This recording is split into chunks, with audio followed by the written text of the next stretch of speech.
Assalomu alaykum, hurmatli meni kuzatuvchilarim, yaxshimisizlar? Charchamasdan yaxshi yuribsizlarmi? Allohim kuch-quvvat bersin hammalaringizga. Hayotimda o'sha shaxsiy hayotimda o'zgarish degandim. Men bir 15-20 kun bo'ldi. Bir inson bilan tanishib, biz turmush qurdik. Endi Alloh o'ziga oson ekan. Beraman desa, mana men farzand ko'rmadim deb oldingi videolarimda aytgandim shaxsiy hayotim haqida. Men farzand ko'rmasdan ajrashganman, farzandim yo'q derdim. Opam bitta o'g'il tug'ib berganlar, o'sha o'g'il farzandimiz bor, lekin o'zim shu farzand dunyoga keltira olmadim degandim. Xudoyim beraman desa o'ziga oson ekan. Mana Xudoga shukr, turmushga chiqdim.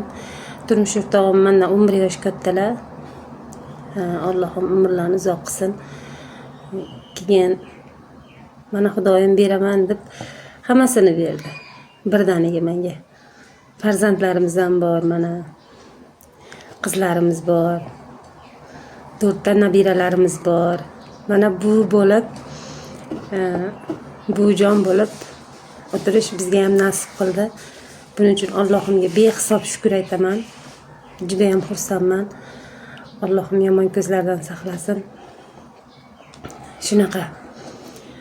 2 ta qizimiz bor. 4 ta nabiramiz bor.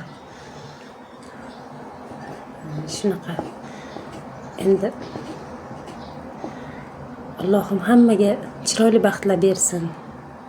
Men tengdoshlarim mana qizlari katta bo'lib qiz chiqarishdi, o'rtoqlarim.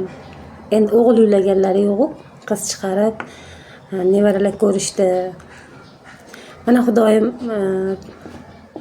mana senga ham bulardan orqada qolmagin deb menga ham mana qiz farzandlarni berib, nabiralar berdi. Xudoga shukr, hayotimdan mamnunman. Bu dunyoda hamma baxtli bo'lishga haqqi bor. Hammaga baxt tilayman. Yolg'izlik faqat Allohga xos deyilgan.